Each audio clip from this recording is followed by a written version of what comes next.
মা,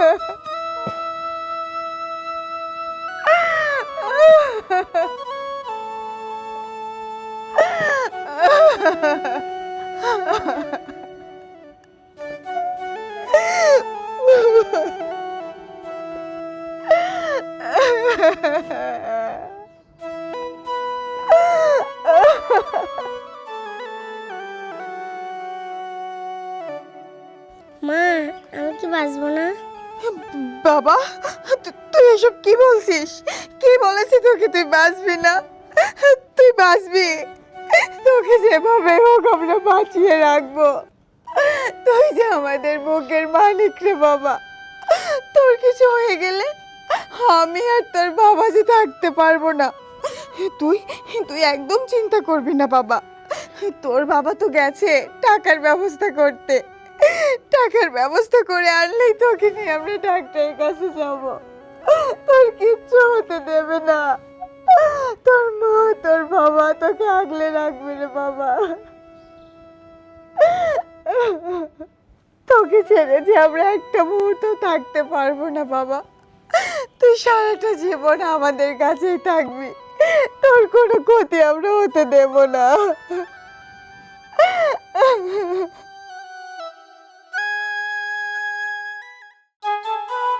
হ্যালো, আরে না, আমার আর কি প্রেশার? আমার তো শুধু খাওয়া দাওয়া আর ঘুম। বাসার সমস্ত কাজ করার জন্য তো তুমি মানুষ রেখেই দিছো।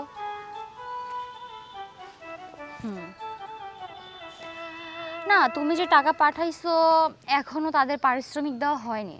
আরে বাদ দাও না, যার প্রয়োজন হবে সে নিজেই এসে নিয়ে যাবে। আমার বারবার ডেকে ডেকে দেওয়ার কোনো প্রয়োজন আছে বলে আমি মনে করি না। তাই নাকি? আচ্ছা, আমি একটু পরে কথা বলি। ওই যে সোহেল আসছে। হ্যাঁ, কি ব্যাপার, কিছু বলবা? ভাবে, আমি বলতেছিলাম কি, আমি তো সারা সপ্তাহ কাম করেইছি, আমাকে যদি টাকাটা দিতেন। ও হ্যাঁ, তুমি তো তোমার কাজের মাইনেটা পাবে না। দাঁড়াও,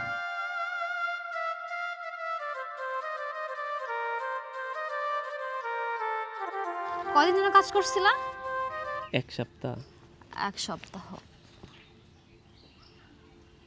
এনো, পুরোটাই আছে। আমি আবার কারোর মাইনে বাকি রাখি না। ভাবে, আমি বলতেছিলাম আমার সাওয়ালটার না মেলা বড় অসুখ। ডাক্তার কইছে অপারেশন করতে মেলা টাকা লাগবে। আমি তো আপনার বাড়িতেই কাজ করি, আমাকে যদি 1 মাসের বেতন অগ্রিম দিতেন আমি কাম করে করে শোধ দিয়ে দিতাম। বুঝতে পারছি, এই তোদের মতো কিছু ছোট লোকের বাচ্চারা না টাকা দেখলেই ওই যে কুকুরের মতো জিব্বা বের করে লেল্লার করা শুরু করে দিস। কেন? কাজ করছিস, পুরো পারিশ্রমিকটা দিয়ে দিছি। অন্য মালিকদের মতো না হাফ অর্ধেক রেখে হাফ হাতে ধরাই দেয় নাই, তোরা সম্পূর্ণটাই বুঝাই দিছি। এখন যেই দেখছিস টাকা আছে, এখন বলতেছিস আমার ছেলে অসুস্থ, এই সমস্যা সেই সমস্যা। লোভ সামলাতে পারিস না? ভাবে বিশ্বাস করে, আমার সাওয়ালটার মেলা বড় অসুখ। আমার সাওয়ালটা যদি অসুখ না হতো আপনার থেকে আমি অগ্রিম টাকা চাইতাম না। ভাবে, আল্লাহ তো আপনাদের অনেক টাকা দিচ্ছে। ভাই প্রবাসে থাকে, মাসে লক্ষ লক্ষ টাকা পাঠায়। আপনার তো কোনো টাকা পয়সার অভাব নেই। কত টাকা ব্যাংকে পড়ে থাকে, কত মানুষকে দানও তো করেন। দান সদকা হিসাবে আমাকে কিছু টাকা দেন না। আপনি কিছু টাকা দিলে এই টাকা দিয়ে আমার 4 টাকা আমি ডাক্তার দেখাতে পারি। চুপ কর, একদম চুপ কর। অগ্রিম টাকায় যদি নিবি তাহলে কালকে থেকে আর তোর কাজে আসার দরকার নেই। আমি বরং অন্য কাউকে ঠিক করে নিব। যা, এখন যা। না না ভাবে, আমি গরিব মানুষ, আমার পেটে লাথি মারবেন না ভাবে, আমাকে কাম থেকে বের করে দিবেন না ভাবে। আমি তোকে কাজে রাখতে পারি একটা সত্যি, যেভাবে এতদিন কাজ করে আসছিস এভাবে কাজ করে মাইনে নিয়ে থাকতে পারলে থাকবি, না হলে তোকে আমার দরকার নেই। শোন, ভাত ছিটাইলে যেমন কাকের অভাব হয় না, ঠিক তেমনি টাকা ছিটাইলে না কাজের লোকের অভাব হবে না। ভাবে, আমাকে কিছু টাকা দেন না ভাবে। এই, তুই কথা বুঝিস না? মাইনে নিয়ে কাজ করতে পারলে কালকে থেকে আসবি, নয়তো অগ্রিম কোনো টাকা চাবি না। পাছাড়।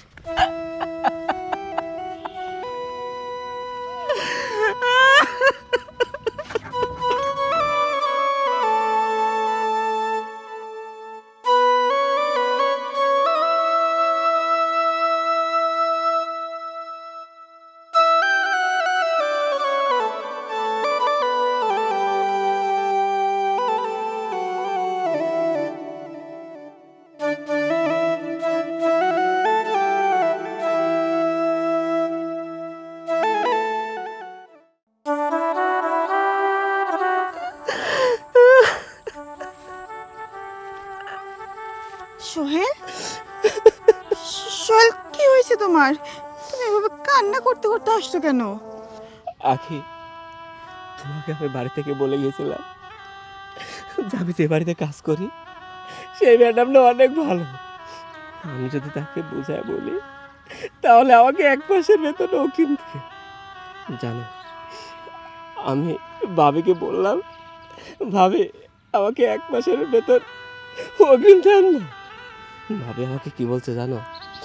আমি নাকি ছোট লোকের বাচ্চা, টাকা দেখলেই নাকি আমি শুধু মিথ্যা বাহানা করি। আরও বলছে আমি যদি অগ্রিম টাকা চাই আমাকে আর ওই বাড়িতে কাজে নেবে না। আমি টাকার ব্যবস্থা করতে পারলাম না। তুমি জানো, আমি তার 2 হাতে পায়ে ধরেছিলাম, কিন্তু তবুও টাকা দেয়নি। আমি আমার সন্তানকে কিভাবে বাঁচাবো বলো? এটা তুমি কি বলছো? আমি তো তোমার আশায় বুকটা বেঁধে রেখেছিলাম যে তুমি টাকা নিয়ে আসবা, সেই টাকা দিয়ে ছেলেকে ডাক্তারের কাছে নিয়ে যাব। আমি ছেলেকেও বললাম। তুমি জানো, ছেলে আমাকে প্রশ্ন করে, মা আমি কি বেঁচে থাকবো? আমি বললাম, তোর বাবা তো টাকার ব্যবস্থা করতে গেছে, আমরা ঠিক তোকে বাঁচিয়ে তুলবো। এখন ছেলেকে আমরা কি জবাব দিব সোহেল? তুমি এটা আমাকে কি শোনালে? তুমি দেখো আমি কত বড় হতভাগা বাবা। আমার সন্তানকে আমি বাঁচাতে পারছি না। আমার সন্তান আমার চোখের সামনে ধুকে ধুকে মারা যাবে, আর সেটা আমাকে দেখতে হবে। আকি, আমি কি করব তুমি আমাকে বলে দাও। সোহেল, তুমি যদি এভাবে ভেঙে পড়ো, আমার অবস্থাটা কি হবে? আমি তো মা, আমি তো সহ্য করতে পারবো না। তুমি চিন্তা করো না, ওই উপরে একজন আছে। তুমি দেখো, আল্লাহ ঠিক একটা ব্যবস্থা করবে। আমাদের বুকের মানিকের কিচ্ছু হবে না। আমাদের সোনার ছেলে আমাদের সাথেই বেঁচে থাকবে।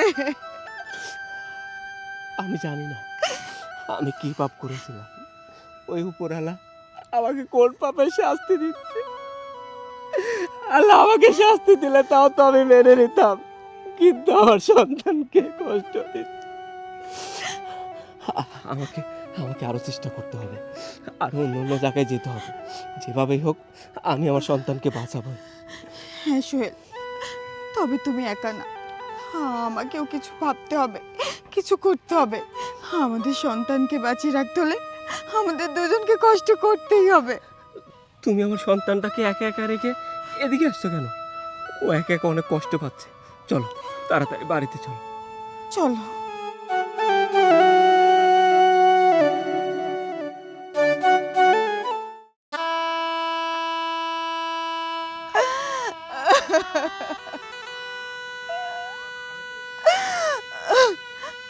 আল্লাহ গো,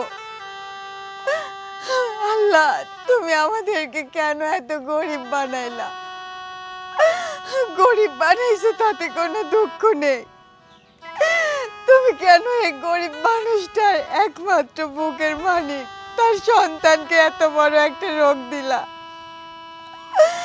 আমার ছেলেকে বাঁচাতে যে অনেক টাকা লাগবে আল্লাহ, এই টাকা আমি কোথায় পাবো? তুমি এই গরিব মানুষটার একমাত্র সন্তান, আমার বুকের মানিক, তাকে কেন এত বড় একটা রোগ দিলা? আল্লাহ, তুমি এই রোগটা তুমি আমাকে দিতে পারলে না? তুমি এত বড় একটা রোগ দিয়েছো, যে রোগ থেকে বাঁচাতে অনেক টাকার দরকার, যে টাকা তুমি আমাদেরকে দাওনি আল্লাহ। তাহলে কিভাবে আমি আমার বুকের মানিককে সুস্থ করে তুলবো?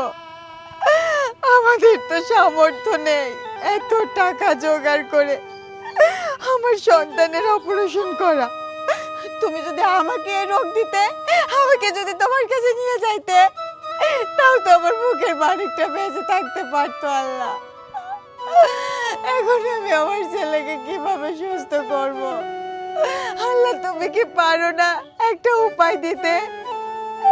এই যে উপায়ের মাধ্যমে আমি আমার সন্তানকে বাঁচিয়ে রাখতে পারবো, আমার বুকের ভেতর রাখতে পারবো। আল্লাহ গো, পথ দেখাও আল্লাহ।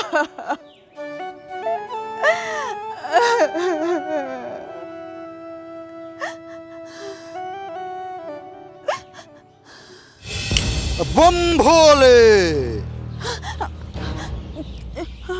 আপনি আপনি কে? আর আপনি এখানে কেন আসছেন? ও হুল হুল ঝুল ঝুল উমকের বুঝবারকু এ কাইতু কাইতু হাক ছাউয়া হা। আমি হলাম সাধু বাবা।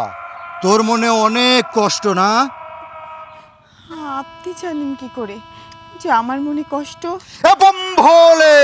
ও হুল হুল ঝুল ঝুল উমকের বুঝবারকু এ কাইতু কাইতু হাক ছাউয়া হা। আমি সব জানি। তোর মনে অনেক কষ্ট, তোর অনেক টাকা দরকার। কি আমি কি মিথ্যে বলেছি? না না, আপনি একটি কথা মিথ্যে বলেননি। আপনি ঠিকই ধরেছেন, আমার অনেক টাকার দরকার, কিন্তু আমার কাছে কোনো টাকা নেই। আপনি জানেন আমার ছেলেটা মৃত্যুর সাথে পাঞ্জা লড়ছে। ডাক্তার বলছে আমার ছেলেকে যদি আমি অপারেশন করাতে না পারি তাহলে আমার ছেলে নাকি মারা যাবে। কিন্তু আমি এতটাই অসহায় একটা মা, আমার ছেলের চিকিৎসার জন্য আমি একটা টাকাও জোগাড় করতে পারছি না। বন্ধ হলে আমি সব জানি। আল্লাহ বলেছেন শুধু বান্দাকে চেষ্টা করতে হবে, আর বান্দা যদি চেষ্টা করে আল্লাহ কখনোই কাউকে নিরাশ করে না। তুই তোর মন থেকে চা, দেখ তুই সব কিছু পেয়ে যাবি। বাবা, আমি তো মন থেকে চাই আমার ছেলেটা যেন সুস্থ হয়ে যাক, কিন্তু মন থেকে চেয়েও কি হচ্ছে? আমি তো কোনো টাকার ব্যবস্থাই করতে পারছি না। বন্ধ হলে শুধু মন থেকে চাইলেই হবে না, চেষ্টা করতে হবে। তুই চেষ্টা কর, দেখ তুই সব পাবি। তোর মনের সমস্ত আশনা বাসনা সব কিছু পূরণ হবে। বাবা, আমাকে কি করতে হবে বলুন? আমার ছেলের সুস্থতার জন্য আমাকে যত কঠিন কাজই আপনি দেন আমি করব। আমাকে শুধু বলুন না কি করতে হবে। বন্ধ হলে তুই যদি তোর সন্তানকে বাঁচাতে চাস, তোর মনের বাসনা পূরণ করতে চাস, তাহলে তাহলে তোকে একটা কঠিন কাজ করতে হবে। আর সেটা হলো তোকে কাফনের কাপড় চুরি করতে হবে। না না, এটা পৃথিবীর সব থেকে জঘন্যতম একটা পাপ কাজ। এত বড় পাপ কাজ আমি করতে পারবো না। আমি আমি কাফনের কাপড় চুরি করতে পারবো না। আপনি এই কাজ বাদে আমাকে অন্য কোনো কাজ দিন বাবা, আমি করব, কিন্তু এত বড় পাপ কাজ আমি করতে পারবো না। বন্ধ হলে শোন, তোর সন্তানকে বাঁচানোর একমাত্র রাস্তা এটা, এটা ছাড়া আর দ্বিতীয় কোনো রাস্তা নেই। তুই যদি তোর সন্তানকে বাঁচাতে চাস তাহলে অবশ্যই কাফনের কাপড় চুরি করে আনবি।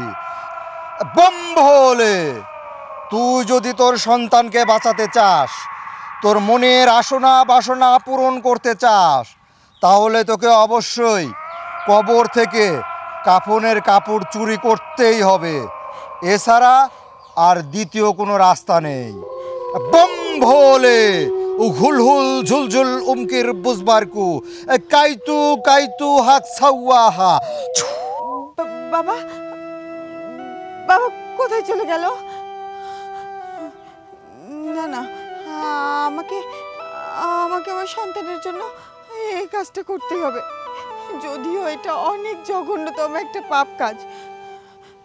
না, যত বড় পাপ কাজই হোক আমি এই কাজটা করব, কারণ এই কাজের জন্য যদি আমার বুকের মালিক আমার বুকে বেঁচে থাকে সারাটা জীবন, আমি আমি করব।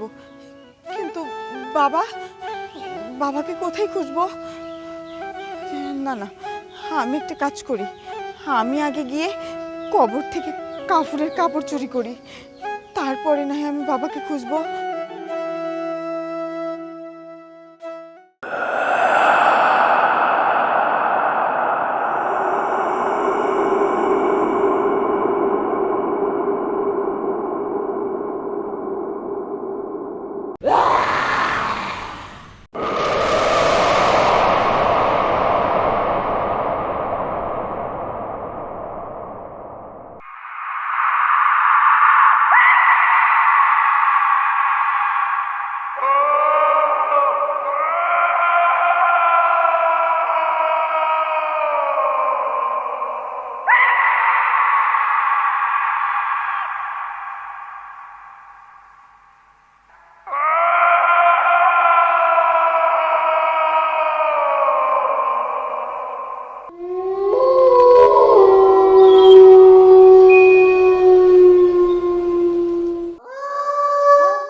বাবারে, তোর মা তো তোকে কথা দিয়েছিল তোর মা তোর জন্য ঠিক টাকার ব্যবস্থা করবে। তোর মা তোকে দেওয়া কথা রেখেছে বাবা। আমি জানি আমি যে জঘন্য কাজটা করেছি তা কখনো ক্ষমার যোগ্য নয়। আমি তো কবর থেকে কাফনের কাপড় চুরি করছি, অনেক বড় একটা জঘন্যতম পাপ করছি। তাতেও আমার কিছু আসে যায় না, কারণ আমি যদি এই কাজটা না করতাম তাহলে তোর অপারেশনের টাকা আমি জোগাড় করতে পারতাম না বাবা। ডাক্তার তো বলেছে তোকে অপারেশন না করলে তোকে আমরা বাঁচাতে পারবো না। আমি তোর কথা চিন্তা করে বাবা আমি এই জঘন্য কাজটা করেছি। এতে আল্লাহ আমাকে শাস্তি দিলে দিক, তবুও তো আমার সন্তান আমার চোখের সামনে বেঁচে থাকবে, আমি এটাই শান্তি পাবো। কোনো মা কি তার চোখের সামনে নিজের সন্তানকে এভাবে তিলে দিলে শেষ হয়ে যেতে দেখতে পারে? কোনো মাই পারে না। আমি তাহলে কিভাবে পারবো? আমিও পারবো না। আমার আমার বুকের মানিককে আমি এত সহজে হারাতে পারবো না। আমি ওকে সারাটা জীবন আমার বুকে আগলে রাখবো। ওর সুস্থতার জন্য আমাকে যা যা করতে হবে আমি তাই করব, তবুও আমি ওকে হারাতে পারবো না। বাবা তুই ঘুমা, তুই শান্তি মতো ঘুমা, তোর কোনো চিন্তা নেই।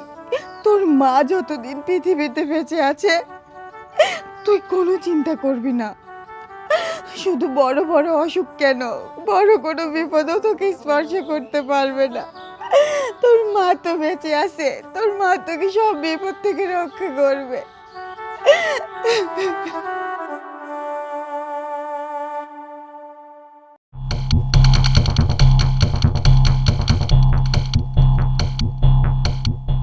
বাবা, বাবা, তান্ত্রিক বাবা, তান্ত্রিক বাবা, আমি তো আপনার কথা রেখেছি। আমি তো কবর থেকে কাফনের কাপড় চুরি করে এনেছি, কিন্তু আপনি কোথায়? তান্ত্রিক বাবা, বম ভোলে! বাবা আপনি আসছেন? আপনি কি করে জানলেন যে আমি আপনার জন্য অপেক্ষা করছি? আমাকে মনে মনে যে স্মরণ করে আমি তার কাছে হাজির হয়ে যাই। আমি যে বান্দার মনের কথা বুঝতে পারি।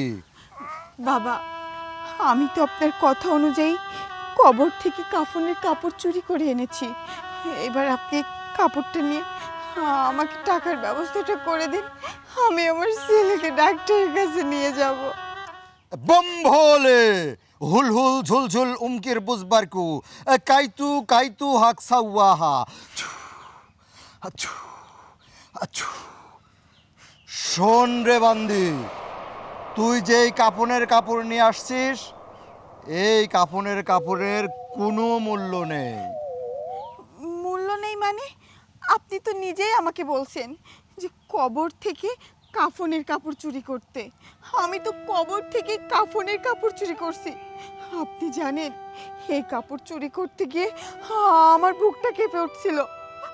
যেখানে মানুষ কবর দেখলেই ভয় পায়, আর আমি রাতের আধারে গিয়ে সেই কবর থেকে মৃত মানুষের শরীর থেকে কাফনের কাপড় চুরি করে আনছি, আর আপনি এখন বলছেন এই কাপড়ের কোনো মূল্য নেই। বম ভোলে! হুল হুল ঝুল ঝুল উমকির বুঝবারকু কাইতু কাইতু হাক সাওয়াহা। শোন রে বান্দি, তুই যেই কাফনের কাপড় নিয়ে এসেছিস সেটা একজন সাধারণ মানুষের কাফনের কাপড়। তোকে একজন অসাধারণ মানুষের কবরের কাফনের কাপড় নিয়ে আসতে হবে, আর সেটা হলো যে আমাবস্যা ও পূর্ণিমার রাতে মারা গেছে সেই ব্যক্তির কাফনের কাপড় নিয়ে আসতে হবে। তাছাড়া তোর মনের বাসনা তোর সন্তানকে কখনোই বাঁচানো সম্ভব হবে না। কিন্তু বাবা আমি কি করে জানবো কোন মানুষটা আমাবস্যা পূর্ণিমা রাতে মারা গেছে? এটা তো আমার পক্ষে খুঁজে বের করা সম্ভব না। বম্ভোলে, আমি বাবা, আমি সাধু বাবা, আমি সব জানি। তাহলে শোন, আজ থেকে ঠিক 15 দিন আগে মূর্তুজা নামে এক ব্যক্তি মারা গেছে। সেই ব্যক্তিটার কবর পাবি তুই আরিফপুর গোরস্থানে। গিয়ে দেখবি গোরস্থানের পশ্চিম পাশে, ঠিক পশ্চিম পাশেই 7 নম্বর কবর। সেই কবরের কাফনের কাপড় যদি তুই নিয়ে আসতে পারিস, তাহলেই তোর সন্তানকে বাঁচাতে পারবি, নইলে তোর সন্তানকে কখনোই বাঁচাতে পারবি না। এবং ভোলে। ঠিক আছে বাবা, আপনি যেহেতু সব কিছু বলেই দিলেন, তাহলে আমি আমার সাধ্য অনুযায়ী চেষ্টা করব ওই কবর থেকে কাফনের কাপড় চুরি করে আনা। আপনি কোনো চিন্তা করবেন না। তাহলে আমি এখন আসি বাবা। বম্ভোলে।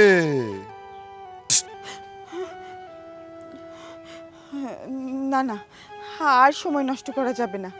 আজকে রাতেই আমাকে ওই কয় নম্বর, 7 নম্বর কবর, ওই কবর থেকে কাফনের কাপড় চুরি করে আনতেই হবে। আর ওই কাপড়টা আনলেই বাবা তো বলছে আমার ছেলের চিকিৎসার জন্য আমাকে টাকার ব্যবস্থা করে দেবে। আজকেই নিয়ে আসবো আমি।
বাবা,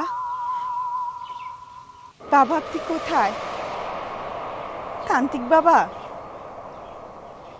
তান্ত্রিক বাবা। বম্ভোলে। বাবা, বাবা আপনার কথা মতো আমি সেই কবর থেকেই কাফনের কাপড় চুরি করে নিয়ে এসেছি। আমি সব জানি রে পাগলি, আমি সব জানি। বাবা ধরুন। হ্যাঁ, এটাই সেই মুর্তজার কবরের কাফনের কাপড়। আমি জানতাম তুই পারবি, তোর দ্বারাই সম্ভব। তুই ছাড়া এই কাজ কেউ করতে পারবে না। তোর মনের বাসনা আজ থেকে পূরণ হতে চলেছে, তুই কোনো চিন্তা করিস না।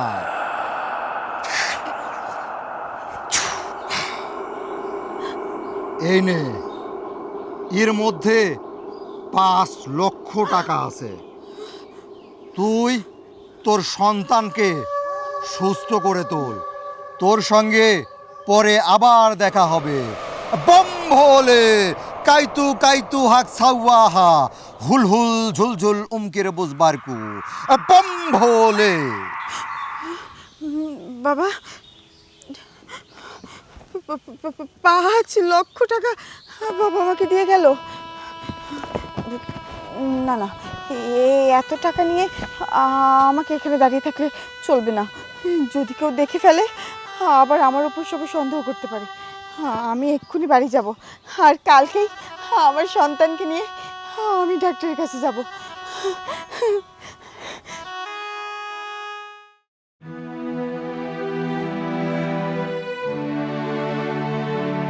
সোহেল, দাঁড়া।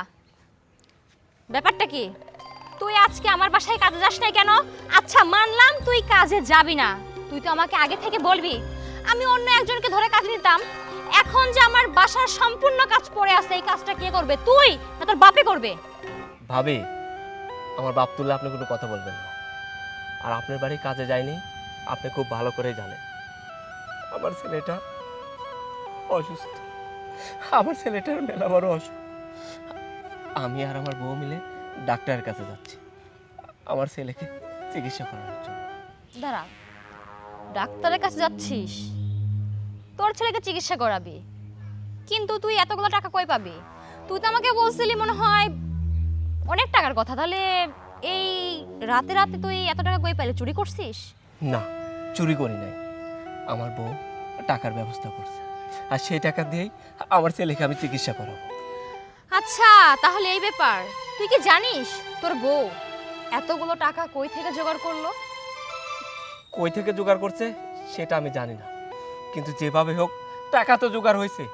এই টাকা দিয়ে আমি আমার ছেলেকে চিকিৎসা করালে আমার ছেলেটা আমার কোলে ফেরত আসবে, সুস্থ হয়ে ফেরত আসবে।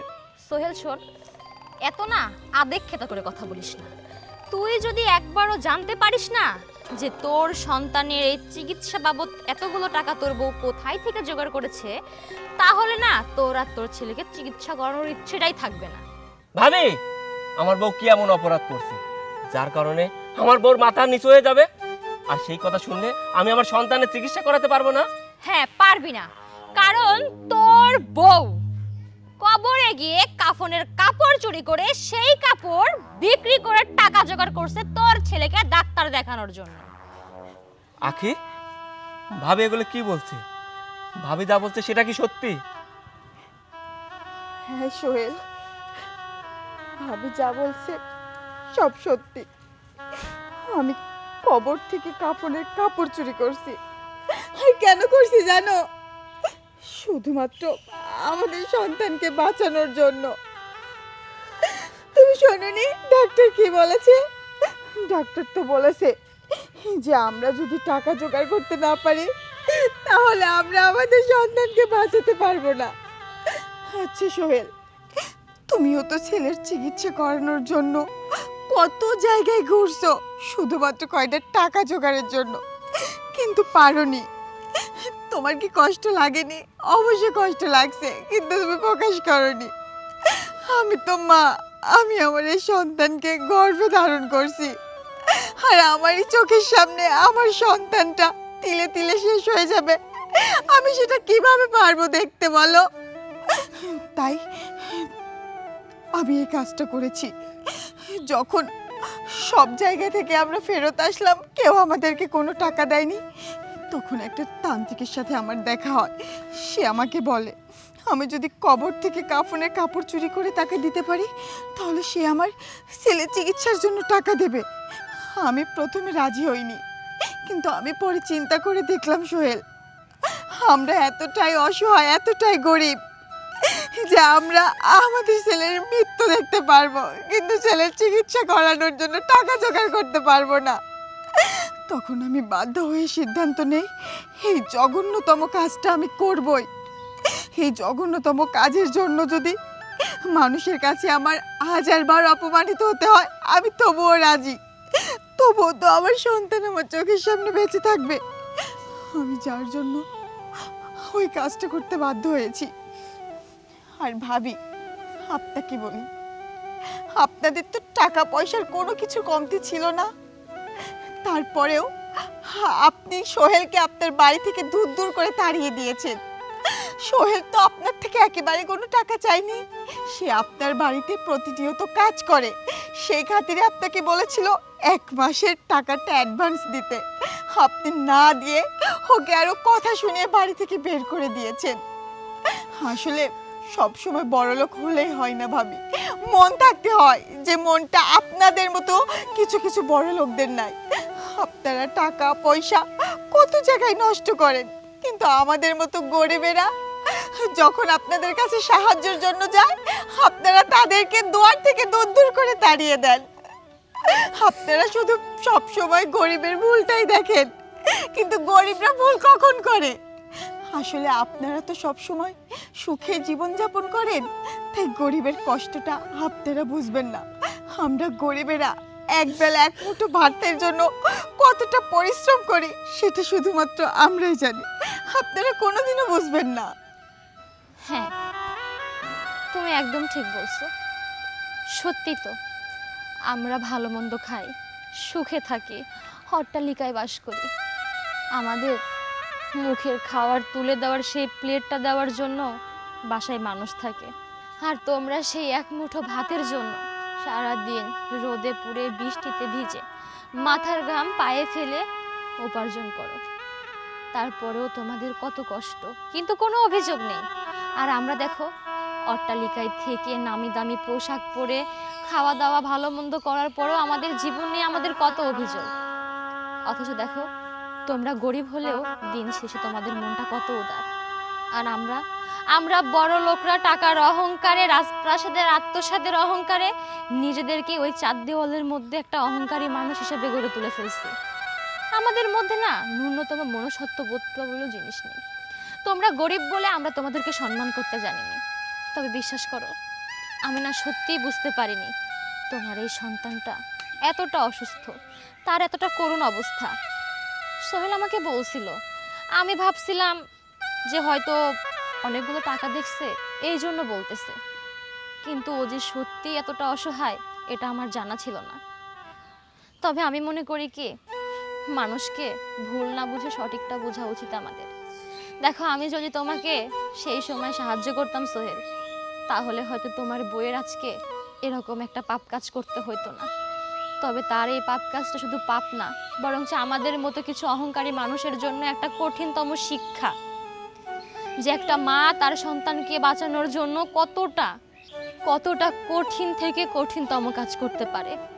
সে একজন মা হয়ে নিজের সন্তানকে বাঁচানোর জন্য, 2টা টাকার জন্য শেষ পর্যন্ত কবর থেকে কাফনের কাপড় চুরি করে নিয়ে বিক্রি করে সেই টাকা দিয়ে সন্তানকে ডাক্তার দেখায়। আসলে ভুলটা আমাদেরই। আমরা বড় লোকরা না কখনো মানুষ হইতে পারিনি। আসল মানুষ তো তোমাদের মতো মানুষ, যারা মানুষকে সম্মান করতে জানে। তবে আমি মনে করি কি সোহেল জানো, এই যে দুনিয়ার বুকে আমাদের মতো কিছু বড়লোক নামক মানুষ থাকে, যারা মানুষ রূপী অমানুষ, এই মানুষগুলো যদি তোমাদের মতো অসহায় মানুষদের দিকে একটু হাত বাড়িয়ে দেয়, তাহলে তোমাদের মতো এত অসহায় বাবা মারা তাদের সন্তানের জীবন নিয়ে টানাটানি করতে হবে না। সামান্য কিছু টাকার জন্য কোনো বাবা মায়ের আর বুক খালি হবে না। তাই বলবো, আমাদের মতো মানুষরা যেন তোমাদের মতো মানুষের পাশে দাঁড়ায়। তোমার বউ বললো না একটা কথা সোহেল, টাকা পয়সা থাকলেই মানুষ বড় লোক হয় না, মানুষের মনটাই হচ্ছে আসল বড়। আমিও চাইবো সবাই যেন তোমাদের মতো অনেক বড় মনের মানুষ হয়, টাকা পয়সা দিয়ে নয়। ভাবে, আপনার মতো যদি সবাই এরকম ভাবতো, সবাই যদি গরিবের দিকে সাহায্যের হাত বাড়ায় দিত, তাহলে আর দেশে গরিব মানুষ থাকতো। আচ্ছা সোহেল, এখন এত কথা রাখো, চলো তোমার বাচ্চাকে নিয়ে আমরা সবাই মিলে একসঙ্গে ডাক্তারের কাছে যাব। আর এখন থেকে ও সুস্থ না হওয়া পর্যন্ত ওর যত রকমের চিকিৎসা আছে সব কিছু আমি করাবো। ওর সম্পূর্ণ দায়িত্ব, চিকিৎসার ভার আমি বহন করব। সত্যি বলতেন ভাবি? হ্যাঁ, আর ওই টাকা দরকার নেই। ওই টাকা দিয়ে আমি চাই না ওর মতো একটা ফেরেশতার চিকিৎসা হোক। আমি ওকে আমার টাকা দিয়ে ইনশাল্লাহ সুস্থ করে তুলব। ঠিক আছে, তাহলে তাড়াতাড়ি চলে। হ্যাঁ চলো।